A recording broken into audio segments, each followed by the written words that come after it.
జగన్మాత అన్నం పరబ్రహ్మ స్వరూపం. మనం ఎటువంటి పరిస్థితుల్లో ఒక్క మెతుగ్గాను దుబారా చేద్దాం ఆలోచనతో శ్రీ వినాయక ఫౌండేషన్ మనం ఈ భోజన పదార్థాలు సేకరించి పేదవాళ్ళ కడుపునింపేదానికి నిరంతర ప్రయత్నం చేస్తున్నాము. ఈరోజు పెద్ద బాకరపల్లి గ్రామ వాస్తవుడు హనుమంతరెడ్డి గారి కుమారుడు సతీష్ కుమార్ రెడ్డి పెళ్లి సందర్భంగా దువ్వూరు పట్టణంలోని పాత దువ్వూరు నందు ప్రముఖ పుణ్యక్షేత్రమైన శ్రీ కోదండస్వామి నందు ఈరోజు పెళ్లి జరగడం జరిగింది.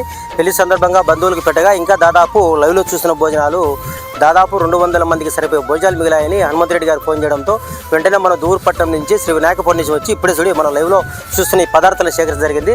ఈ భోజన పదార్థాలన్నీ ఈరోజు మనము ఆకలితో ఇబ్బందులు పేదవాళ్లకు బీదవాళ్ళకు అందించి ఈరోజు మనం కడుపు ప్రయత్నం చేస్తున్నాము. అందుకే నేను ఒకటే కోరుతున్నాను, మీరు ఏ కార్యక్రమం చేసుకోండి, ఈ పదార్థాలు మీకు దుబారా చేయకండి. దగ్గరలో ఉంటే ముఖ ప్రాణాలకు కానీ పేదవాళ్ళకి అందించి కడుపివ్వండి. మేము దగ్గరలో ఉంటే మాకు సమాచారం ఇస్తే ఎంత కష్టమైనా సరే ఈ పదార్థాలు సేకరించి పేదవాళ్ళ కడుపుదానికి మా ప్రయత్నం చేస్తూ ఉంటాం. శ్రీ వినాయక ఫౌండేషన్ సపోర్ట్ చేయండి. Thank you. జై హింద్, జై భారత్.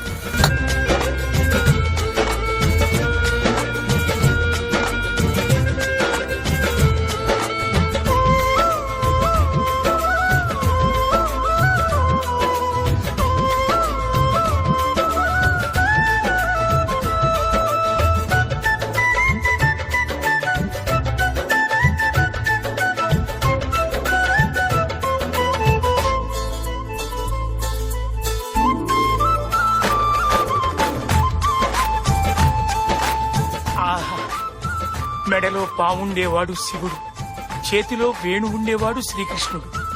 వీడు సామాన్యుడు కాదు, శివకేశవుడు.